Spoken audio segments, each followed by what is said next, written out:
हूँ कमर चीमा। और दोस्तों, जिस तरह के आप देख रहे हैं, मेरे साथ मौजूद हैं साजिद तारड़ साहब। तारड़ साहब, सबसे पहले तो आपके वक्त का बहुत शुक्रिया sir. My pleasure, thank you sir.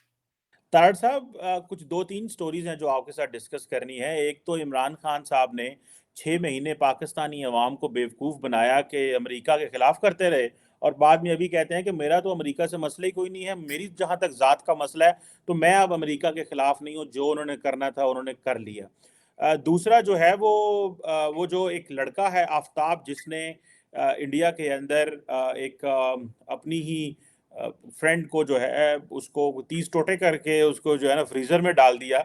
ये किस तरह से मुआशरा जो है वो जा रहा है, और फिर ये मुसलमान जो हैं ये एक तरफ कभी जिहाद की तरफ चल पड़ते हैं, कभी इस तरह के जो एक्सट्रीमिस्ट बिहेवियर्स हैं इसके ऊपर जाते हैं। इस पर भी बात करिए, लेकिन पहले तारड़ साहब आज बात करना चाह रहे हैं कि ये इमरान खान साहब ने जो रिवर्स गेयर लगाया है और कहा है कि अब अमेरिका जो है वो हमारा दुश्मन कोई नहीं है, और अमेरिका से वो बैक ट्रैक कर गए हैं और अब वो पीछे हट गए हैं। और पाकिस्तान में तो इसका बड़ा शोर मच गया है कि इमरान खान साहब ने ये हमें 6 महीने किस चीज़ के पीछे लगाए रखा, अगर बाद में ही माफ़ी मांगनी थी अमेरिका से और इस्टेब्लिशमेंट से। दर हकीकत चीमा साहब, मैं समझता हूं कि खान साहब ने पूरे पाकिस्तान को नफसियाती मरीज बना दिया है कि शुरू कहां से करते हैं, चले कहां जाते हैं। रात के अंधेरों में माफिया मांगते हैं, दिन के उजाले में गालियां निकालते हैं।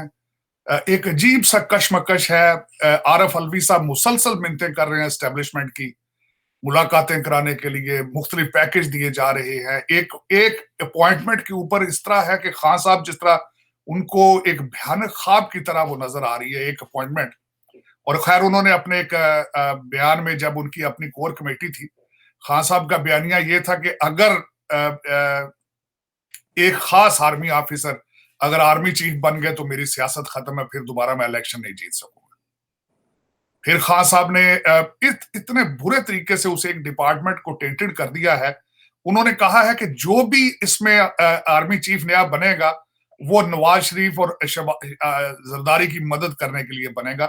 हालांकि मेरी समझ से ये बाहर है चीजें कि 5 जो नाम जाते हैं तो हाईली क्वालिफाइड होते हैं। वो नवाज शरीफ के या शहबाज, वो जरदारी थोड़ी उनको आर्मी जनरल की ट्रेनिंग देकर लाते हैं। ये तो पॉसिबल ही नहीं है। लेकिन उन्होंने इस तरीके से उस अदारे को उसका किरदार जो है वो तार तार कर दिया है कि इस वक्त आपकी, और मैं यहाँ पे चीमा साहब ये मेंशन करना चाहूंगा कि बड़ा पुराना ये एक रोमन सिविलाइजेशन के दौर की ये बात है कि जब किसी कौम को तबाह करना हो तो उसको बता दें कि आपकी आर्मी आपके खिलाफ है। ये बहुत बड़ा एक प्रिंसिपल है, आप इसको गूगल भी करके देख लें तो उसको अपनी फौज, उसकी हिफाजत करने वाले अदारों के खिलाफ उनके अगर दिमाग में डाल दिया जाए कि ये तुम्हें तबाह कर देंगे, तो आज उसी स्टेज पर पहुंच चुके हैं पाकिस्तान। मुसलसल जलसे जुलूसों में नारे लगाते हैं कि तुम इंडिया की तरफ जाओ, तुमने 72 में क्या किया, तुमने 65 में क्या किया। तो मेरा ये क्वेश्चन है कि आपने, सियासी लोगों ने क्या किया। अगर सियासी लोगों का करैक्टर देखा जाए तो वो भी तो सारे तो ट्रेंड इन्हीं इदारों के ट्रेंड है। वो भुट्टो से लेकर जहीरुल इस्लाम तक सारे, मेरा मकसद है कि अयूब खान से लेकर आप ये बताएं। हाँ, ये है कि अगर आपके साथ वो अदारे ना खेलें तो वो बदतरीन है, चाहे जुडिशरी हो। आपके मर्जी का फैसला ना आए तो वो बड़े बड़े गलत लोग हैं। अगर आपके साथ चलें तो वो, और इतना मैं समझता हूं कि अब तो कौम इतनी खराब या तबाह मोराल कर दिया है। वो 3 फॉरेन जर्नलिस्टों ने जो इंटरव्यू लिए खान साहब ने, उनको रेप और मर्डर की थ्रेट्स कर रहे हैं हमारे जो अमीर लोगों के बिगड़े हुए बच्चे हैं। तो ये एक मोरालिटी का, शराफत का इतना जनाजा निकाला है खान साहब ने। मेरा ख्याल है 20 साल 25 साल लगेंगे। मैंने कहा था कि खान साहब ने एक बकेट के अंदर इस्लाम डाल दिया है, पार्टी भी डाल दी है, फौज की वफादारी भी डाल दी है। 4 in 1 करके जो उन्होंने एक ऐसा एक ट्रैश इकट्ठा कर दिया है, मेरे ख्याल में बहुत टाइम लगेगा कि दोबारा ट्रैक पे आ सके हम लोग। मैं ये यहाँ पे हमेशा, कुछ मेरे दोस्त मुझे कहते हैं शायद तुम पाकिस्तान बैशिंग करते हो, भारत का जिक्र करते हो। अनफॉर्चुनेटली आपके वो नेबर हैं, मिसाल देनी पड़ती है मुझे। उसकी वजह ये है कि मिसाल इसलिए अच्छी मिसाल देने की कोशिश करता हूं कि अगर आप खुद कुछ बना नहीं सकते तो कॉपी कर लें। आज मैं मिसाल ये देना चाहूंगा कि आप मुल्क जला रहे हैं, आपके हाथों में पेट्रोल और माचिस है। एप्पल जो है वो निकल के चाइना से भारत में चला गया है और उसने प्रोडक्शन शुरू कर दी है वहां पे। मेरे पीटीआई वालों, मेरे नून लीग वालों, मेरे जियालो, ये सुन लो, ये जरा गूगल करो इस चीज को कि पड़ोस में क्या हो रहा है, बांग्लादेश में क्या हो रहा है और तुम्हारी डायरेक्शन क्या है। जावेद चौधरी साहब ने अगले दिन कहा था कि मैं मोटरवे पे गया तो 15 लड़कों ने मोटरवे को ब्लॉक किया, तो एक बच्चा मुझे डंडा लेके मारने के लिए आया, उसकी उम्र 13 साल थी, उसकी उम्र 13 साल थी। 13 साल के बच्चे को भी आप खान साहब मोटरवे पे ले आए हैं मुल्क को तबाह करने के लिए। क्या और अपने बच्चे आपके आए हैं, मेरा ख्याल 3-4 दिन रहे हैं, वापस चले गए। रखना था ना उनको, अगले रमजान के लिए रखना था उनको, इस पाकिस्तान के जनाजे के लिए आपने उनको भी रखना था यहाँ पे जिहाद के लिए। और जिस तरीके से आपने वहां पे, और दुख की बात है चीमा साहब, आज मैं कहूंगा एक और बात खासकर कि बिल्कुल आपको पाकिस्तान इस वक्त अफगानिस्तान का नक्शा पेश कर रहा है, वो इस वजह से खान साहब की जमान पार्क के बाहर आपने देखा है रेत की बोरियों के जिस तरीके से बंकर बनाए गए वहां पे। आप हालते जंग में, आप कभी लबनान में इस तरह के बंकर देखे जाते थे, कभी वियतनाम के अंदर इस तरह के बंकर देखे जाते थे। और उसके बाद क्या हुआ है, पंजाब पुलिस वहां पे गई है तो आपके सूबा सरहद के कमांडर्स ने उनको अंदर जाने की इजाजत नहीं दी। 50 कमांडर केपी से आए हैं, बुलेट प्रूफ शीशे लग गए हैं खान साहब की खिड़कियों पे। अभी शुक्र अल्लाह ताला की जात का, और बड़ा इसको इन्होंने खबर बनाया है कि मैं 95 लाख उसका खर्चा है और अपनी जेब से दे रहा हूं, जो कि खान साहब नहीं देते, क्योंकि हुकूमत पंजाब का जनाजा बैंकरप्सी होने वाली है हुकूमत पंजाब की, इनके लॉन्ग मार्च की वजह से, क्योंकि सारा खर्चा वो उठाते हैं, कंटेनर उनके खर्चों पे बनते हैं, वजीर वहां फिर रहे हैं, प्रोटोकॉल 15,000 पुलिस वाले वहां पे तैनात है। कभी आपने सोचा कि इस वक्त क्राइम कमिट करने वालों की क्या लॉटरी निकल चुकी होगी जब उनको पता है कि सारी पंजाब पुलिस तो मोटरवे के ऊपर खड़ी, जीटी रोड के ऊपर खड़ी, लेकिन रियासत मदीना बन रही है ना, रियासत Madina is in the making. तो उसमें वजह यह है कि दर हकीकत ये मैं बार बार ये कहता रहा हूं चीमा साहब, मुझे इन पे कोई गिला नहीं है, गिला है जिन्होंने इनको बनाया है, जेड़े हुण मंजी थले वड़ के अखा बंद कर ली हैं जिन्होंने, मुझे उन पे अफसोस है उनके। मुझे वजह यह है कि ये आपकी प्रोडक्ट है, अमेरिका के अंदर मैंने लॉ पढ़ा है, उसको कहा जाता है मैन्युफैक्चरिंग लायबिलिटी। जो मैन्युफैक्चर आप चीज करते हैं जब वो खराब होती है, उससे कोई बंदा गाड़ी का अगर स्टीयरिंग खराब हो जाए और उसके नीचे कोई बंदा आके मर जाए तो उसके बनाने वालों को पकड़ा जाता है। ब्रेकें फेल हो जाए किसी गाड़ी की तो मैन्युफैक्चरर के ऊपर लायबिलिटी जाती है कि वाज फॉल्टी प्रोडक्ट। एक पूरा कंट्री अब तबाह होने को फिर रहा है और आप कहते हैं कि नहीं जी नहीं नहीं नहीं, वो क्या कहते हैं, इस तरह की बातें ना किया करें, हमें गुस्सा आ गया। गमो गुस्सा फौज के इदारों में चला गया। वाह अभी तुम्हारे गुस्से का और तुम्हारे आफरीन है, मुल्क बचने के मुल्क जो है वो तबाह है, और आप कहते हैं जी कि गमो गुस्से की लहर दौड़ गई है इस बयान के साथ। अब तो बयानिया ना बचा है ना कुछ बचा है, अब तो वो नाम ले लेके आपके रैंक्स और आपके लोगों के बारे में बात कर रहे हैं।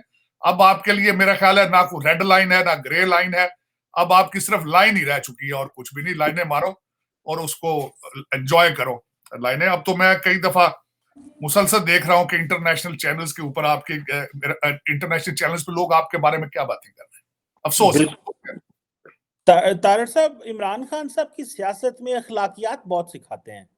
अभी सऊदी क्राउन प्रिंस ने जो घड़ी इमरान खान साहब को दी, उसकी जो मालियत थी वो 1 अरब और 70 करोड़ रुपए थी। लेकिन इमरान खान साहब की अखलाकियात ये है कि सरकारी खजाने में इसको शो करवाया गया कि इसकी जो वैल्यू है 2 करोड़ रुपए है, जबकि इमरान खान ने यही घड़ी 30 करोड़ में बेची 30 करोड़ में, सरकारी खजाने में बताया 2 करोड़ है और 2 करोड़ जमा करा दिए, जबकि ओरिजिनली इसकी जो मालियत थी वो 1 अरब 70 करोड़ था। तो इन्होंने तो 1 अरब 70 करोड़ का कौमी खजाने को भी नुकसान पहुंचाया, और अखलाकियात भी और मॉरल भी करप्शन भी और फाइनेंशियल करप्शन भी हुई कि जो 30 करोड़ अपनी जेब में डाले लेकिन सरकारी खजाने में 2 करोड़ डाले। ये आप नहीं समझते कि अवाम को कुछ और बचाते हैं, अब चीजें कुछ और पता चल रही हैं? ये लेसन इमरान खान को खुद नहीं पता चलता कि वो क्या करे। आप इसको कैसे देखते हैं, ये जो मॉरल फाइनेंशियल करप्शन है? खान साहब अक्सर मिसालें देते हैं ऑक्सफोर्ड की और कहते हैं कि मैं डेफिमेशन का केस करूंगा। काश आज हुकूमत पाकिस्तान आज होती, इनके ऊपर केस किया जाता, आज को पूछने वाला होता इनको, आज इनको पूछने वाला कि तुम सादिक और अमीन हो। सबसे पहले तो तुमने, और उस बंदे को बुलाया जाता जिसने इनको टाइटल दिया था सादिक और अमीन का, उसको बुलाया जिसने धोखा दिया है पूरे पाकिस्तान को। बल्कि ना सिर्फ नौज बिल्ला, उसने सादक और अमीन जिसके लिए लफज था, आज उसको भी इन्होंने टेंटेड किया। इनके ऊपर मजहबी तकरीबकारी का भी केस होना चाहिए। मजहब जज्बात के साथ इन्होंने खेला। और दूसरा, आज तो अब वो दुबई से लोग निकल आए हैं ना, जिन्होंने खरीदी थी चीजें, अब तो आज वो भी चैनलों में बैठे हैं। लेकिन पता क्या, ये असल में वजह ये है, नौज बिल्ला, इनका कॉन्सेप्ट ये है, वो कहते हैं अमीरुल मोमिनीन तो झूठ बोल ही नहीं सकते। कहते दुबई वाले भी गलत होंगे, कहते सारे लिफाफे बिक गए हैं, ये सारे जो सवाए बोल के और ARY के तीसरा तो चैनल ही कौन ही ना, सवाए एक ही जर्नलिस्ट है कामरान खान, बाकी सारे तो लिफाफे ले रहे हैं। दुख की बात यह है ना कि दर हकीकत एक कल्ट इस तरह बना दिया गया है कि लोग अंधे और बहरे हो चुके हैं, बिल्कुल अंधे और बहरे हो चुके हैं। और यही एक एक्सट्रीम होती है जब कौमें खत्म होती हैं, तबाह होती हैं। कि बाहर इस वक्त मैंने आपको अगले दिन भी शायद दर्ज की थी कि यूके के अंदर 3 प्राइम मिनिस्टर इन्फ्लेशन की वजह से चेंज हो गए। आपके कोई इन्फ्लेशन की कोई बात ही नहीं, वो पूछते ही कोई नहीं है कि इशू क्या है इन्फ्लेशन। आप इतने करप्ट लोग हैं कि आपको टस से मस नहीं हो रहे। 4 करोड़ लोग आप भूल चुके हैं जो सलाब ज़दगान थे, आप उनके बारे में जिक्र ही नहीं करते। और हर बंदा सारा दिन वो 4-4 करोड़ की वो वैगने हैं चैनलों वालों, वो खड़ी है जमान पार्क के पास सिर्फ चेक करने के लिए खान साहब ने, अमीरुल मोमिनीन ने खाना क्या खाया आज, अमीरुल मोमिनीन आज हंसे किस वक्त थे, अमीरुल मोमिनीन सोफे पर बैठे हैं या लेटे हैं, सारा दिन ये इस वक्त हो रहा है। और मैं ये बल्कि मैं समझता हूं कि इस वक्त चाहिए सबको, ये टूटी फूटी जो पार्टियां हैं, इनको चाबियां पकड़ाएं और इनको साथ दे देंगे, उस्मान बुजदार को दे दें, फराह गोगी को मुल्क दे के जो जाना लोग रहना चाहते हैं, दूसरे चले जाएं वापस जहां से आए हैं, इंग्लैंड वगैरह, ताकि ये खुल के, मेरा मकसद जल्द अज जल्द अपनी अपनी कहते हैं ना, अपनी मंजिल तक पहुंचे ये लोग लेकर। और पाकिस्तानी साथ कौम है, कौम को भी तो सबक सीखना चाहिए ना एट द एंड। देखिए 75 साल से कौम यही कुछ कर रही है, अगर तो कौम को देखना चाहिए कि अब एंड क्या है। पकड़ाएं इनको चाबियां, देखें 25-25 साल का मिनिस्टर कोई 100 बना दे, 100-150 बना दे मिनिस्टर, इंक्लूडिंग जो है एडवाइजर, जो देखें जो डुअल नेशनल होते हैं उसको एडवाइजर बना के मिनिस्टर से भी ज्यादा इख्तियार दे दिए जाते थे। तो दे उनको, फिर पकड़े। फिर मेरा मकसद है कि क्या पिद्दी का शोरबा। लेकिन ये कि देखने वाली बात है, इनको चाहिए। मैं हमेशा ये कहता था चीमा साहब, आज भी एडवाइस करूंगा आपके पाकिस्तानी देखने वालों को कि प्लीज खुदारा भारत का भी चैनल कभी निकाल के देखा करें कि वो तरक्कियों की कौन सी मंजिलों पे जा रहा है। बांग्लादेश को देखा करें वो किधर जा रहे हैं, देखें उनको। आप डायरेक्शन कर लेते हो, शाम को पार्टी करनी हो तो ताउला लगा लेते हो, सुबह बना लेते हो अमर बिल मारूफ और तालिबान को मॉडल बना लेते हो। कुछ खुदा का खौफ करो, इस्लाम की कुछ अच्छी सी किताबें पढ़ लो ताकि तुम्हें यह समझ आ जाए इस्लाम क्या है। जिहाद की इंटरप्रिटेशन ही देख लो क्या चीजें होती हैं। सादिक और अमीन का मतलब समझ लो, अमर बिल मारूफ का मतलब मैं आज गारंटी करता हूं चैलेंज करके आपको, आपके जितने लोग ये आते हैं लौंडे लपाड़े जो आपके मोटरवे पे फिर रहे हैं, इनसे पूछे अमर बिल मारूफ का मतलब क्या है, कोई पता नहीं होगा किसी को। आधे तो चरसी शाम को चरस पी रहे होते हैं मलांग बार बैठ के। कई मुझे किसी ने वीडियो भेजी, ओपन वो गाड़ियों के साथ बैठ के चरस भर रहे होते हैं सिगरेट, और बच्चियां साथ फिर रही हैं, डांस कर रही हैं, तुम्हारे कोई पूछने वाला नहीं, कोई मादर पितर आजाद। तार साहब एक छोटी सी बात यहाँ ऐड कर दूं, आपने कहा कि आपकी डायरेक्शन क्या है। मोदी साहब G20 में बैठ के दुनिया की ग्लोबल लीडरशिप के साथ बैठ के दुनिया का एजेंडा सेट कर रहे हैं। और मैं देख रहा था कि वज़ीर-ए-आज़म चाइना गए थे, लेकिन चाइना जाने के बाद भी जब पाकिस्तान आए तो कुछ भी नहीं बताया कि वहाँ पे क्या हुआ। मैं यहाँ डिप्लोमेटिक कम्युनिटी में घूमता रहता हूँ, आज भी एक फंक्शन में था, वहाँ पे सारे पूछ रहे थे कि ये चीन में क्या बातें हुई, क्या हुआ, कुछ समझ नहीं आ रही, क्या पैसे मिले नहीं मिले, चीन आपके साथ किस तरह चीजें कर रहा है, आपने मीडिया को क्यों नहीं बताया। हम एक तरफ ट्रांसपेरेंसी कोई नहीं है, दूसरी तरफ देखें वो किस तरह, जो आप बता रहे थे कि एप्पल का जो है वो मैन्युफैक्चरिंग भी हो रही है और वो दुनिया के साथ वो जो है वो कर रहे हैं। ये हम रास्ता तय कर पाएंगे, सेटल कर पाएंगे, कि हम सिर्फ इसी तरह पॉलिटिकल अनसर्टेनिटी में घुसे रहेंगे और इसी में हमारा जो है ना अगले भी कुछ 70 साल गुजर जाएंगे। चीमा साहब इसके जवाब में मेरा बल्कि सवाल होगा, क्या आपने पाकिस्तान को पाकिस्तान बनाया है? जब पाकिस्तान ही नहीं बना तो चीजें किधर से बनेंगी? आपको आज तक यही नहीं पता कि आप मजहबी कंट्री हैं कि आप सेकुलर कंट्री हैं। कायदे आजम ने क्या कहा है, 2 नेशन थ्योरी पे आप डिवाइडेड हैं, हर चीज पे आप, मेरा मजहब फौरन आप फ्लिप फ्लॉप कर देते हैं हर चीज के ऊपर। और अब यहां तक देखें कि मजहब को, अब तो खैर मजहब भी इन्होंने छीन लिया मौलवियों से। पहले तो TLP वाले, मेरा मकसद है वो और मौलाना फजलुर रहमान समझते थे कि मजहब सिर्फ हमारी प्रॉपर्टी है। अब तो खान साहब ने उनसे भी छीन लिया सारा कुछ, और यही उनको इशू है। लेकिन इसमें चाइना से सबसे बड़ी बात आके वापस बताते तब अगर उन्होंने कोई अच्छी बात बताई होती तो। मैंने आपके सेगमेंट में ही कहा था कि चाइना इस वक्त अकॉर्डिंग टू द IMF उनकी 40 साल से लोएस्ट ग्रोथ जा रही है, जीडीपी ग्रोथ वो देने के काबिल ही नहीं थे। और दूसरा उसकी बात यह थी कि जिस तरीके से आपने उनके साथ CPEC में किया है वो आपसे नाराज थे, जिस तरीके से आपने चाइनीज को मारा वो नाराज थे। आपकी करप्शन, आप उनका $26 बिलियन जो आपने ओवर बिलिंग कर करके करप्शन में आप खा गए, वो नाराज हैं आपसे। और उसके बाद आप दरमियान में जाके मिन्नतें तरले अमेरिकन की शुरू कर देते हैं, उससे भी नाराज हैं आपसे वो। और इन सारी वजूहात मैं बता चुका हूं आपको पहले भी, नीलम दरिया के ऊपर वो बना रहे थे डैम, दरमियान में छोड़ के वो वापस चले गए। आपने बहुत मिन्नतें की हैं यार, ग्वादर नहीं पसंद कराची ले लो, लेकिन अब उनकी इकॉनमी अपनी ठीक नहीं है। श्रीलंका का धचका उनको लग चुका है, वो दोबारा आपको कुछ देने ही नहीं चाहते थे। हाँ, उन्होंने कहा चलो आप आ गए और आपका बॉर्डर इंडिया के साथ है, क्या करें, मजबूरी है। साथ ही उन्होंने आपको कहा चलें जी आपके हम रीस्केड्यूल कर देते हैं लोन, बस यही किया उन्होंने। इससे ज्यादा ना उन्होंने आपको लिफ्ट कराई है, कराई होती तो आप बता देते। हाँ, आपने कोशिश की है कि उनको ट्रेन भेज दें, वो आपने वो मेमोरेंडम ऑफ अंडरस्टैंडिंग साइन किए होंगे, वो करके आके उन्होंने बता दिया ट्रेन आ रही। अब ना ट्रेन आनी है ना जानी है, बस यही है। लेकिन उन मुल्कों में ट्रेनें कौन बनाया आके जहां आपका मुल्क सारा जल रहा हो, वो बनाएगा ट्रेन आके? मैंने आपको अर्ज किया था कि मैं बैंक का मैनेजर हूं, मैं आपको 5,000 रुपया ना उधारा दूं आपको लोन पे। उसकी वजह ये ना, हालात देख लें। सिर्फ एक वाहिद ऑर्गेनाइज, बल्कि अगले दिन जो वॉल स्ट्रीट जर्नल ने जो लिखा है उसमें उन्होंने कहा वाहिद एक पार्टी है पाकिस्तान के अंदर फौज, जिसने इतने अरसे में एक ऑर्गेनाइज्ड है, चलो एग्जिस्ट तो करती है, यूनिफॉर्म है उनका, इन्होंने उसको भी तबाह कर दिया। सिर्फ एक ऑर्गेनाइजेशन थी आपकी वाहिद। करेक्टर उनका भी टेंटेड था क्योंकि सियासी चीजों में इन्वॉल्व होते थे बार बार, लेकिन एटलीस्ट आपकी सिक्योरिटी थी, एक ऑर्गेनाइज थी, कहीं चले जाते थे, कुछ जलजला कुछ सैलाब को आगे पीछे कर लेते थे। आपने वो उनका करेक्टर भी खत्म कर दिया। मेरी समझ से बाहर है आप what is your direction, how the hell you want to survive? Economy आपके पास नहीं है, डिफेंस आप तबाह कर चुके हैं उनके मोराल, अदालतें आपकी वो हमख्याल ग्रुप है, चकवाल ग्रुप है, फलाना ग्रुप है। मकसद मेरी तो समझ से बाहर है कि कौन सा इंस्टीट्यूशन। आप खुद मुझे चीमा साहब आप ही बताएं, आप फला PIA आपकी तबाह है, PIA आपके देख रहे हैं, रेलवे आपका खत्म है। मुझे बताएं कोई डिपार्टमेंट, मैं खुद सोचना चाहता हूं कि उसके बारे में मैं रिसर्च करूं कि देखें 75 साल में हमने ये डिपार्टमेंट बनाया, and we can duplicate the example of it. We can tell our kids look at this. दुनिया ने अगर एप्पल आईफोन बनाया तो हमने क्या बनाया? हमने सिर्फ बेवकूफ बनाया। हमने पाकिस्तान ही नहीं बनाया, हमने फाइलों में बनाया पाकिस्तान, फाइलों में, कागजों में बनाया पाकिस्तान, बस यही और कुछ नहीं। हाँ, एक बात जरूर आपके, मैं एक चीज कहूंगा चीमा साहब, आप I'm sorry, आपने legend of the Maula Jatt बनाया। उसने बड़ा भाई आजकल ना, वैसे उसने बनाया ये है।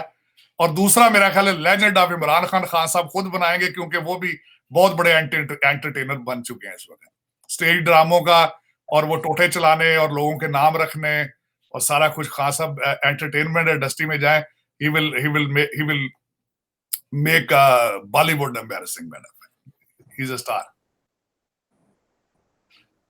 तार साहब, इंडिया के अंदर वो एक लड़का है आफ्ताब अमीन पूना वाला, उसने एक चीज और कर दी है और इंडिया के अंदर एक नई वेव शुरू हो गई है। पहले ही मुसलमानों के ऊपर बड़ा वो क्वेश्चन मार्क लगते हैं। उसने अपनी गर्लफ्रेंड को जो है वो उसकी बॉडी को चॉप किया और उसको 30-35 उसके हिस्से बना दिए और उसको जो है वो रेफ्रिजरेटर में डालता रहा और बाद में आहिस्ता आहिस्ता प्लास्टिक बैग्स के ज़रिए ये करता रहा। और इंडिया में एक और वेव चल पड़ी है कि देखें, पहले वो एक लव जिहाद की बात चली थी कि जी मुसलमानों से शादियां ना करें या उनसे दूर रहें। अभी ये जो चीज़ें हैं, ये जो बिहेवियर है, आप इसको एक्सट्रीमिज्म कहेंगे, आप इसे एक इंडिविजुअल बिहेवियर कहेंगे, या आप इसको कैसे देखते हैं? ये जो एक खास तौर पे ये पर्टिकुलर इंसिडेंट है, और आप इंडिया के अंदर एक किस तरह की वेव इस तरह देखते हैं आइंदा मुसलमानों के हवाले से? क्योंकि लगता ये है कि जो मुसलमानों ने अपने जो कॉन्सेप्ट हैं, अगर ये कोई मजहबी एंगल नहीं है इसके अंदर, वो भी ठीक करने पड़ेंगे। How do you see this? Cheema साहब, सबसे पहले तो मैं अफसोस करूंगा, कंडेम करूंगा, उस बच्ची का नाम शरदा था जिसको इसने मर्डर किया है। और दूसरा मैं यहाँ पे ये कहूंगा कि ज़हनी बीमारी आपका मजहब और रंग और आपका कद काठ देख कर नहीं आपको अटैक करती है, आपको अटैच करती। कोई भी बंदा हो सकता है इसमें। मजहबी extremism itself is a sickness. इस वक्त इस सोसाइटी के अंदर, जिस सोसाइटी से हम गुजर रहे हैं, जितनी साइंस और टेक्नोलॉजी ग्रो कर चुकी है, आज के दौर में भी अगर मजहबी एक्सट्रीमिज्म जो है, वेस्टर्न सिविलाइजेशन तो उसको एक सिकनेस के तौर पे देखती है, और मैं भी ये एग्री करता हूँ, ये सिकनेस होती है। देखिए, हर मजहब दुनिया में जो है वो ठीक है अगर उसको आप अप्लाई करें। किसी दूसरे के मजहब को बुरा कहना ये कोई अक्लमंदी नहीं। लेकिन अब यहां पे मैं ये कहना चाहूंगा कि इस वक्त हम किस फेज से गुजर रहे हैं। अमेरिका के अंदर भी चीजें देखी जा रही हैं। कोविड के बाद एक सारी दुनिया स्ट्रेस में, जब आप इतने बड़े हादसे से गुजरे, आप नर्वस होते हैं, कंफ्यूज होते हैं, एम्प्लॉयमेंट चल नहीं रही, दूसरा आपके हार्मोन्स हैं और कई चीजें हैं, एक्सटर्नल प्रेशर है, इंटरनल है। आफ्ताब पूनावाला ने जो किया है वो कोई और भी कर सकता था, ऐसी बात नहीं है। उसको एक मजहबी रंग दिया जा रहा है, ये गलत बात है। देखें, कोई अक्लमंद, जिसके अब जी शऊर आदमी, जिसकी अकल काम करो, इस तरह का कुछ कर सकता है। आप वो बात करते हैं, मैं जैनिज्म के बारे में पढ़ता हूं, मैं जैनी तो नहीं हूं, लेकिन मैं खुद किसी एक लिविंग चीज को हर्ट करना एक गुनाह समझता हूं। आप लिविंग कोई भी चीज, ना सिर्फ इंसान तो हर बहुत बड़ी बात है, किसी जानवर को भी इवन देन तकलीफ पहुंचाना एक एक्सट्रीमिज्म है आपके इमोशंस का। इट वाज सिकनेस, बिल्कुल उसने किया, गलत किया। अब उसको जो दूसरा रंग दिया जा रहा है, जी उसकी 4 गर्लफ्रेंड्स थी, चारों की चारों हिंदू क्यों थी पहले भी वो। देखिए, ये कोइंसिडेंस होगा, इस तरह हो गया। वो एक ज़हनी मरीज था, वो किसी को भी मार सकता था। इससे बड़ा स्टेप क्या किसी को लेना? How dare you do that. मैंने उसके बारे में सारा पढ़ा कि उसकी माँ जो थी, उसको शी हैड रिजर्वेशंस कि वो मजहबी, उसने जब लिव इन रिलेशनशिप क्या कहा, तो माँ उसकी जो थी श्रद्धा की, उसने कहा था कि आप ना जाओ। वो माँ को छोड़ के आई और फिर माँ उसकी फौत हो गई, और ही वॉज अब्यूसिव। श्रद्धा को चाहिए था कि अर्ली डेज पे छोड़ के उसको छोड़ देती, अब्यूज करता था घर में। वो पहले ही मरीज था ज़हनी तौर पे। फिर वो उसका जो सर मैंने पढ़ा है, वो was not is a, कहते हैं ना कि he was a beast। जानवर इस तरह करते हैं। मैं तो समझता हूँ कि इंसान इस तरह नहीं कर सकता किसी दूसरे को। आप किसी को जिस्मानी तौर पे टॉर्चर करना, मैं तो ज़हनी तौर पे किसी को कहना, किसी की उसके इमोशंस को हर्ट करना ये गुनाह है, और हर मजहब के अंदर गुनाह है। ये नहीं है कोई एक मजहब, लेकिन इसको जितना कंडेम किया जाए वो कम है। लेकिन ये है कि मैं अपने भारतीय, अपने इंडियन दोस्तों से ये कहूंगा, आपके वहां पे इतनी ज्यादा कौमें और मजहब और हर चीज है, इसको हर एक चीज को मजहबी रंग देना अच्छा नहीं है। पंजाब के अंदर वो आजकल वो सूरी साहब है, उनका मर्डर हुआ है, वहां पे एक उसको मजहबी रंग दिया जा रहा है। सिख और हिंदू एक दूसरे के खिलाफ इस तरह। मेरे ख्याल में main reason is a lack of education मेरे नजर में। क्योंकि मैं ये समझता हूं, आप इंसान पहले पैदा होते हैं, बहसीते पैदा होते हैं इंसान, बस आपको नाम और मजहब बाद में दिया जाता है। तो वो पहला जो रिश्ता है उसकी रिस्पेक्ट करनी चाहिए, बहसीते इंसान एक दूसरे की। उसको मैं जितना कंडेम करूं वो कम है। ज्यादती हुई है उस बच्ची के साथ, श्रद्धा के साथ, लेकिन आप जब इकट्ठे रहते हैं तो इस तरह के हादसा तो होते रहेंगे। इनको आप हर चीज को मजहब के साथ अटैच करना जो अच्छा नहीं होगा मेरे ख्याल में, is not good. I definitely my feelings are for Shraddha and her father, matter of fact, her mother has passed away. बिल्कुल सही कह रहे हैं कि ये एक बड़ा अनफॉर्चुनेट किस्म का इंसिडेंट है, और एक जो वेव आ रही है वहाँ पे, that is not also good, because ये कोई भी कर सकता है, और इससे कौन बंदा कितना बीमार है और वो क्या कर सकता है, ये किसी को कोई पता तो नहीं है। लेकिन जाहिर बात है, और वैसे तो बड़े नॉर्मल लोग लग रहे थे कि normal live in relationship India में एक बड़ी कॉमन चीज़ है। ये वो था, लेकिन इस तरह का रह जाना, ये मुआशरे को इसको कंडेम भी करनी चाहिए, और इस तरह के लोगों को सख्त से सख्त सज़ा दी जाए, ताकि कोई इस तरह की जो चीज़ें वो ना कर सके। Thank you very much Sajid तार साहब। My pleasure. Thank you very was a much. Pleasure talking to you. बड़ी मेहरबानी सर, बहुत शुक्रिया।